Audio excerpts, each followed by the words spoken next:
Hey everyone, thank you so much for tuning in to today's video. Today's video is going to be a plan with me video, and I'm so excited because the style of planning that I've chose for this week is the time block planning method. So if you're new, hey, welcome. My name is Coach D. I love navigating life strategically. A part of that does include planning. I am a planner mom. It helps me to stay organized.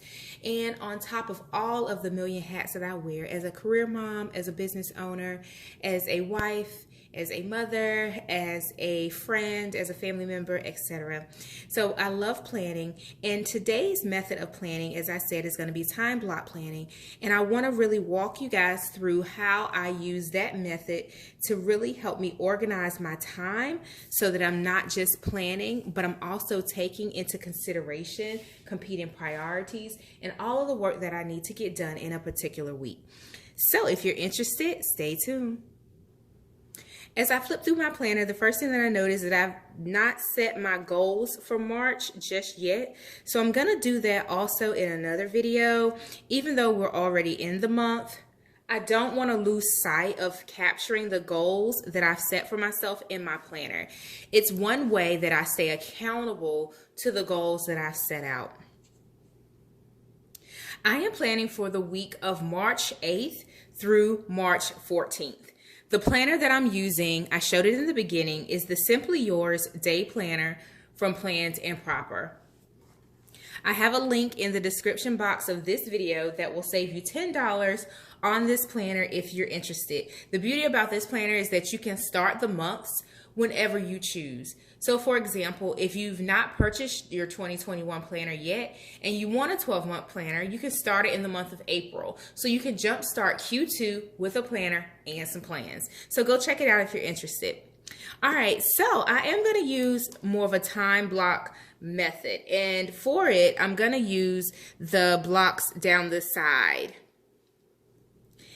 And the goal for me using that is to really truncate, if you will, my time commitments from morning to afternoon. I have different markers just so I can highlight different things. So this one will be more so family appointments and things like that. And this one, I'll just use it to draw around the box for any major items that I want to accomplish for work or my business. Last year, I used the daily layout of this same planner. I've had this planner for years, and I enjoyed the daily layout because if you are interested in time block planning, you already have kind of your time stamps in the planner. You don't have to recreate them like I'm going to have to do today. So if you're really into time block planning, I would suggest a planner layout similar to this so that you can really have the space that you need to write in your time blocks. With this, I'll be a little bit restricted, but it's okay. I'm not going to capture my full day step by step because I only have a handful of lines. What's this, 7 lines, I believe, or 7 spaces. So my day is not 7 hours, right? So I do get up early and start my day.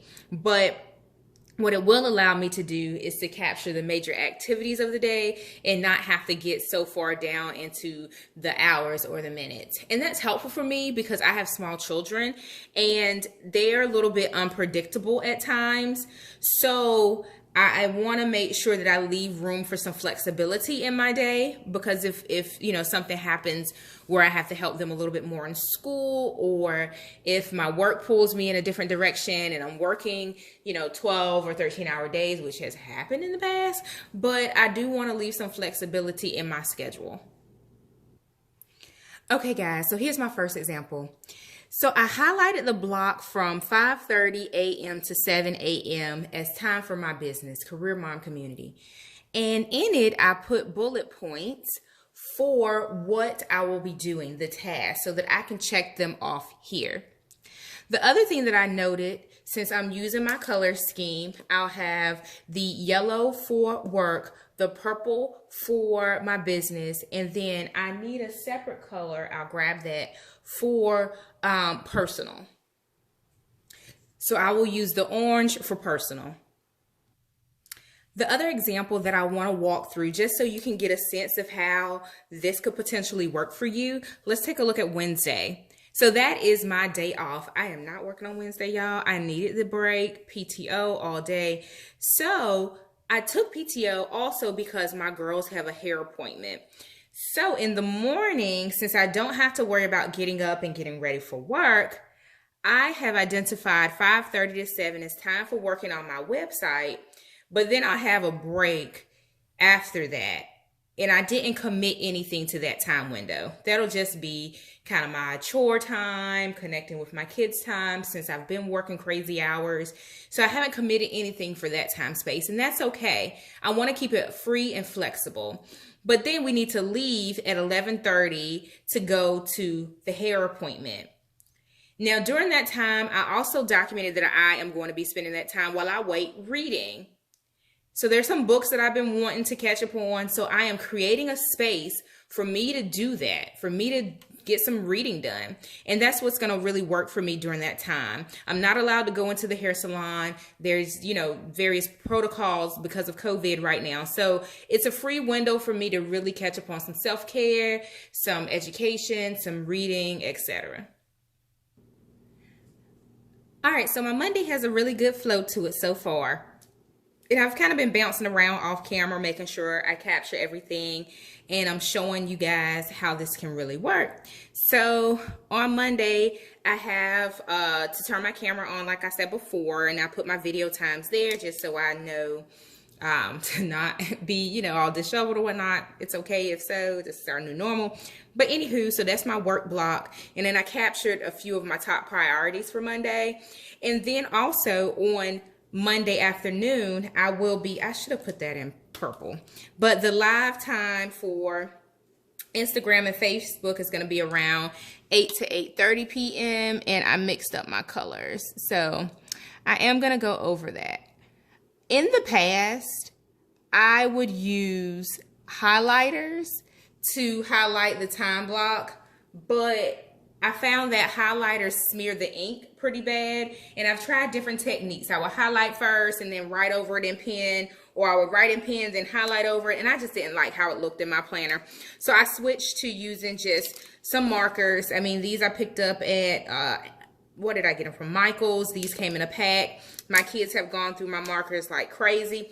So anywho, I've used markers to really just isolate the time blocks. And I think I've settled on this method because it really works for me. But if you prefer highlighters, that's also a plus. And then you can color code the highlighters based on the activity, similar to what I'm doing with the markers.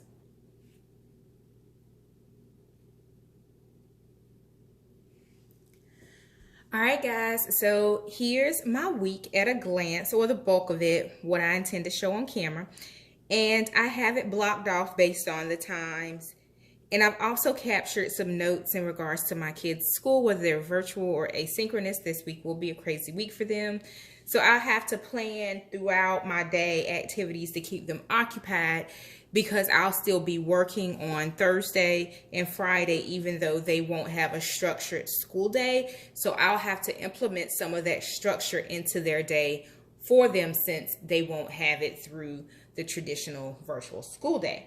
So I'll go in and make a few notes of some activities for them to do, with the exception of Wednesday, because that's more so, I'm off, they have a hair appointment, etc. But Thursday and Friday, I will note a few activities for them to do.